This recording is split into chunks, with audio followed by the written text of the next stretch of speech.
Anatomi Terapan, jurusan Kesehatan Rekreasi, Prodi Ilmu Keolahragaan, Fakultas Ilmu Keolahragaan, Universitas Negeri Padang. Neurologia. A. Susunan saraf pusat. 1. Otak. Otak merupakan pusat saraf yang paling utama yang terletak di dalam rongga tengkorak. Otak terdiri dari 3 bagian, yaitu otak besar atau cerebrum, otak kecil atau cerebellum, dan sumsum lanjutan atau medulla oblongata.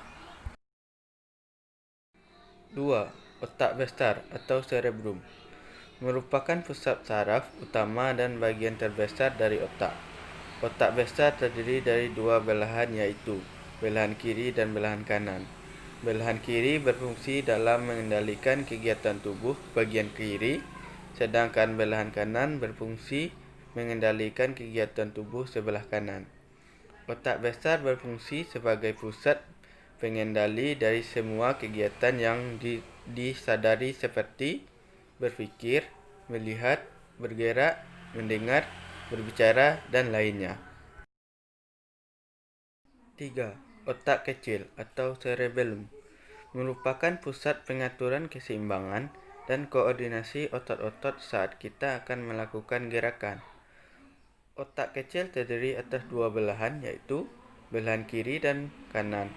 Yang kedua belahannya dihubungkan oleh jembatan foral. Bagian luarnya berwarna kelabu dan bagian dalamnya berwarna putih. 4. Sumsum lanjutan merupakan kebalikan dari susunan otak besar dan otak kecil, yakni pada bagian luarnya berwarna putih mengandung neurit dan dendrit, sedangkan bagian dalamnya berwarna kelabu mengandung badan-badan sel saraf atau neuron. Fungsi sumsum lanjutan ialah untuk mengatur denyut jantung, kecepatan pernafasan, dan kegiatan tubuh yang tidak disadari. 5. Sumsum tulang belakang terletak memanjang di dalam rongga tulang belakang mulai dari ruas-ruas tulang pinggang. Yang kedua, sumsum tulang belakang terdapat sel saraf perantara yang menghubungkan sel saraf sensorik dan sel saraf motorik. Fungsi sumsum tulang belakang ialah untuk mengantarkan impuls dari otak yang menuju ke otak serta sebagai pusat pengaturan gerak refleksi. B. Susunan saraf tepi. 1. Sistem saraf sadar atau somatik. Sistem saraf ini bekerja sesuai dengan kesadaran kita, misalnya saat makan, mencuci baju, membajak sawah, dan lainnya. Sistem saraf sadar akan meneruskan pusat dan meneruskan impuls dari reseptor menuju ke sistem saraf pusat ke semua otot kerangka tubuh. 2. Sistem saraf otonom merupakan saraf yang mengatur organ tubuh yang bergerak secara otomatis. Saraf otonom disebut sebagai saraf motorik, di mana terdiri dari 2 saraf, yaitu saraf simpatik dan saraf parasimpatik. A. Saraf simpatik terletak di depan ruas tulang belakang. Fungsi dari organ ini memacu dan menghambat kinerja organ tubuh. Fungsi dari memacu organ tubuh misalnya memperbesar bronkus, memperbesar pupil mata, dan memacu detak jantung. Sedangkan fungsi dari menghambat ereksi serta menghambat kontraksi kantong seni. B. Saraf parasimpatik memiliki fungsi kebalikan dari saraf simpatik, misalnya memperkecil bronkus, memperkecil pupil mata, menghambat kerja jantung, memperbesar ereksi, dan memperbesar kontraksi kantong seni. 1. Perubahan sistem saraf pusat pada olahraga. Pertama, komponen otak saraf melakukan gerakan tidak sadar sampai sistem saraf otonom meningkatkan detak jantung lebih cepat. 2. perubahan sistem saraf tepi pada olahraga, yaitu mempermudah saraf-saraf yang berfungsi untuk melakukan tugasnya dengan baik. Endokrin. Perubahan yang terjadi pada sistem endokrin akibat olahraga. Sistem saraf dan sistem endokrin adalah dua sistem organ yang berperan besar terhadap respon dan adaptasi. Kedua sistem tersebut bekerja untuk mengatur kecepatan aktivitas kimiawi sel di berbagai jaringan.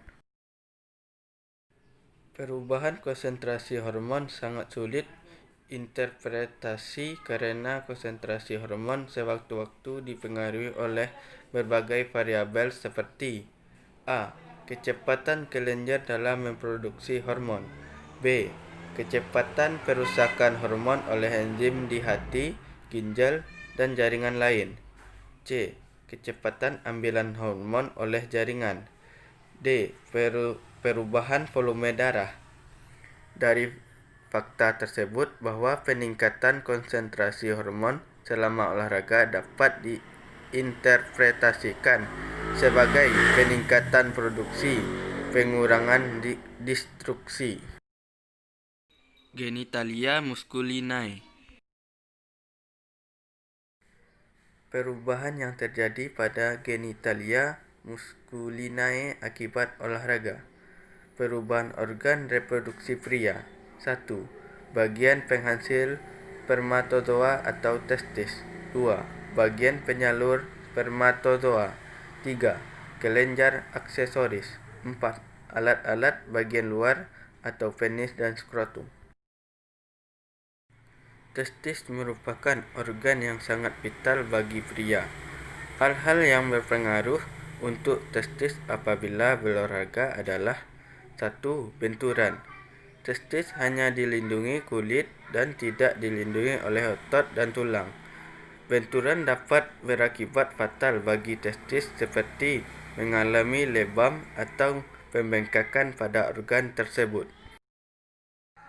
2. Torsi testis luar. Agar berada di posisi yang benar, maka testis juga tersambung ke seutas jaringan spermatik serupa tali. Terkadang tali ini dapat kusut sehingga fungsi testis dapat terganggu.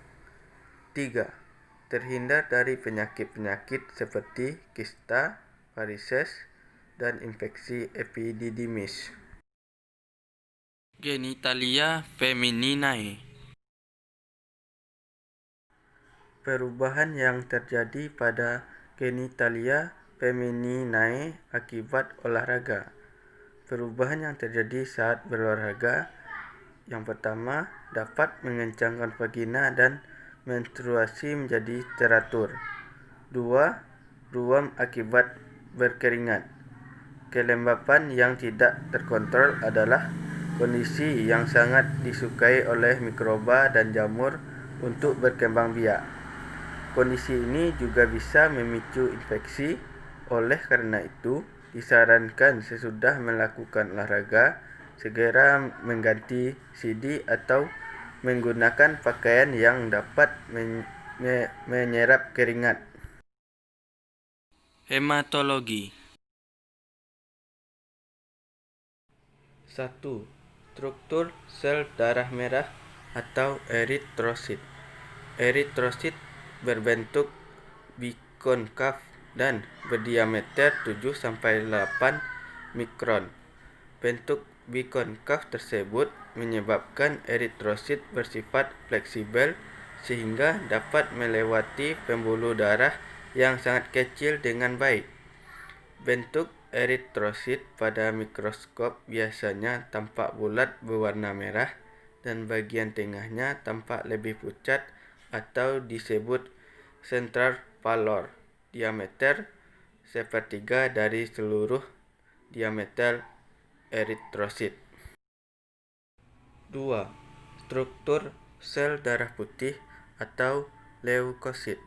Sel darah putih memiliki karakteristik yaitu memiliki inti sel sehingga dapat bertahan hidup berbulan-bulan. tidak mengandung hemoglobin sehingga tidak berwarna merah, ukuran lebih besar dari eritrosit. 3. Struktur trombosit. Trombosit memiliki ukuran sekitar 1-4 mikron dengan bagian selnya berbentuk seperti piringan dan tidak berinti sel. Trombosit masih bisa melakukan sintesis protein karena memiliki kandungan RNA pada sitoplasmanya. Diameter selnya berkisar antara 2-3 mikron. Demikian video saya, semoga bermanfaat. Terima kasih. Bye bye.